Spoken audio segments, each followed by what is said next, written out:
Hello, this is Claude Sports Corner, and this is a very special one. And this one might be a little longer than normal. And this particular upload, I'm going to call it A Tale of Two NBA Cities. And the two NBA cities are New York and Los Angeles. I chose those two particular cities because New York City is the city that I was born and raised in, and I currently reside there as well. But I was stationed in California, and let's face it, even though I wasn't stationed exactly in LA, and it doesn't matter how many championships the Golden State Warriors have won over the past few seasons, the Lakers run California. It's as simple as that. I mean, you can talk about whatever team, and even though the Clippers are going to make a run for their money, and they will, I'll say, rent the town for a while, the Lakers will always be the main attraction because the Lakers are very similar to the New York Yankees in baseball. They are the gold standard. And I understand the Lakers have not won a title since 2010, but they are still the gold standard in the NBA. And even though the Knicks are the most valued franchise at $3.6 billion, the Lakers are second at $3.3 billion, and they have been far more not only profitable, but they have done much better as far as winning. Now, over the last 4 seasons, ironically, the Knicks and Lakers have the exact same record. They have both been putrid. They've both been awful. But the Lakers can at least show you highlights in the 21st century where the Knicks are still showing Willis Reed highlights. Now, we're going to go over all the teams' free agent pickups and the trades that were just made because, as you know, today is the end of NBA free agency.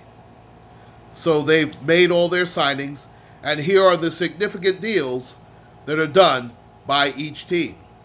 I'm going to start with the Brooklyn Nets, who made arguably the biggest splash. Well, they made the biggest splash up until last night when they signed both Kevin Durant and Kyrie Irving to max contracts. Now, they both took a little bit, Durant, took a little bit less money so they could sign DeAndre Jordan. So the Nets threw the first salvo in the NBA free agency. Now, the Knicks made a bunch of deals, not huge deals, but remember, the Knicks were 17-65 last season. Now, I do believe Julius Randle will be a huge upgrade. And I think Julius Randle could actually end up to be an all-star this season. Now, is he a guy that you build a team around? Absolutely not.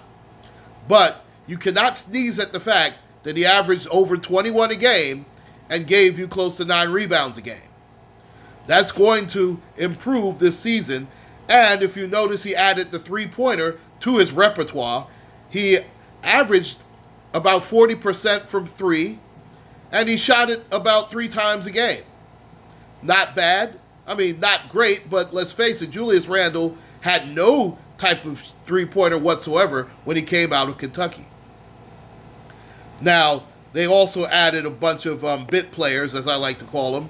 They added Bobby Portis, who has some talent, but he's been a hothead everywhere he's gone. They added Taj Gibson for stability, and he is a good veteran presence. He will help the team also on the defensive end, coming off the bench. They also added Reggie Bullock for shooting, Wayne Ellington, who's a very good shooter. Now, Elfrid Payton is a very good ball handler, but not a great three-point shooter at all. But he gives you depth at the point guard position for Dennis Smith Jr., who will be the preemptive starter. Now, let's go to the West Coast, where the Lakers made a huge trade, trading to get Anthony Davis. Now, they held on to Kyle Kuzma, which was huge, but they got rid of Lonzo Ball, who, even though he was a bust, being the second overall pick, he gave you a legitimate point guard. Now, here's the thing with this trade. Now, they also got rid of Josh Hart, who's also going to be a good fit for New Orleans, playing with Zion Williamson and those guys.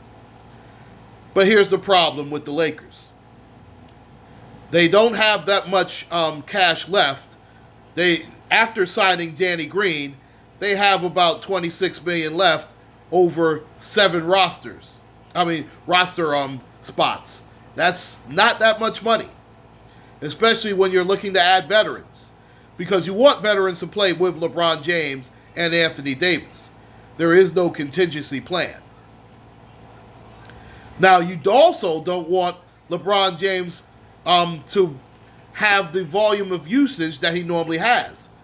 Now, is LeBron James a great player? Is he going to be a great player? Absolutely he is. Now, I don't expect LeBron James to be the best player on the LA Lakers. And I know that sounds a little crazy. But if he's their best player, the Lakers are not winning any championship anytime soon. Anthony Davis has to be the man for that franchise. He has to give you at least 27 and 13. He has to do it. Now, I'm not saying LeBron James is going to fall off the cliff. I'm not saying that he's all of a sudden going to give you only 18, 5, and 5. I'm not telling you that. Now, I expect LeBron James to give you about 24, 7, and 7. I expect that. But I don't expect LeBron to give you 28, 8, and 8. That's actually a bit much with all the mileage that LeBron James has had, and also coming off an injury. That is asking much too much, and he'll get hurt at the end, and he'll break down. Now, also, when you add Anthony Davis, who also has a little bit of the injury bug, that could be a huge problem for the LA Lakers going forward. They're going to need to get some type of real NBA point guard in there. And that's where we head to the LA Clippers. Now, the Clippers, not only did they get Kawhi Leonard, now, because of Kawhi Leonard's asking, and let's face it, Jerry West is the best GM in the sport, they were able to swing a trade for Paul George. Now, did they give up a lot to get him? Absolutely. Do I think they gave up too much to get Paul George? I do, but I understand why they did it, because they were thinking championship now. They had to counteract the Lakers. Now, in my opinion, Kawhi Leonard used the Lakers as a bargaining chip. No more, no less. And that also makes the Knicks look bad for spurning Kawhi Leonard. Because let's face it, they could have swung a deal to get a Paul George if they had to load it up on getting guys like Julius Randle, Bobby Portis, and Taj Gibson. That was goddamn stupid, but hey, let's face it, they are the Knicks. They're stupid. But what the Clippers did was make sure that they are the top dog in the West as far as I'm concerned. Because right now, as crazy as it sounds, I'd rather have a Kawhi Leonard, Paul George tandem than an Anthony Davis, LeBron James tandem. The reason I say that is LeBron is on the way wrong end of 30. Whereas Paul George just turned 30 and Kawhi Leonard is a spry 27 years old. You want the younger guys that you can build around instead of having a guy where he probably has 3 years tops in LeBron. Now, Anthony Davis is going to be a superstar for years to come, barring a catastrophic injury. And knowing the Lakers, they will try and go after another superstar when LeBron decides to hang it up. But for the present time, I have to give the edge to the Clippers having Kawhi Leonard and Paul George. Now, Paul George is not a great playoff performer. And you have to think, obviously, that they're going to make the playoffs. I know he calls himself Playoff P, but he's hit or miss in the playoffs.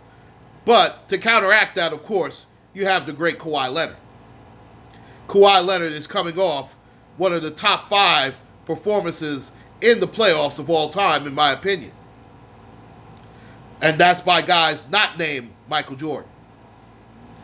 In fact, you can make a case he's the closest thing to Jordan on the offensive and defensive end that we've seen in the sport in quite a long time. Then you add the fact that you have Doc Rivers coaching. Then you have Jerry West as the president calling all the shots and making all the moves. Let's face it, it came down to that. And that's why Kawhi Leonard chose the Clippers over the Lakers. He trusts Doc Rivers and Jerry West more than he trusts Rob Pelinka and Frank Vogel. And that's a very easy thing to make when you're Kawhi Leonard. So I do think Kawhi made the right decision going to the Clippers. And I don't know if the Lakers will make it out of the second round, to be honest with you. And there you have it, a tale of two cities. Right now, if I were going to rank all four, obviously the Knicks are bringing up the rear. You have to put Brooklyn third, obviously, especially with Kevin Durant missing. He's going to probably miss all of this upcoming season. Then you have to put the Lakers second, and the Clippers will be number one, going from 4-1. It is going to be a very enjoyable NBA season. Can't wait. I already got my popcorn and everything ready, and of course, my adult beverages. So we'll see how the NBA starts off, and we are not that far away because it does start in October, but we are looking forward to a great NBA season. Well, at least 3 out of the 4 teams. Please like, share, and subscribe, ladies and gentlemen. This is Claude Sports Corner. Take care, and God bless.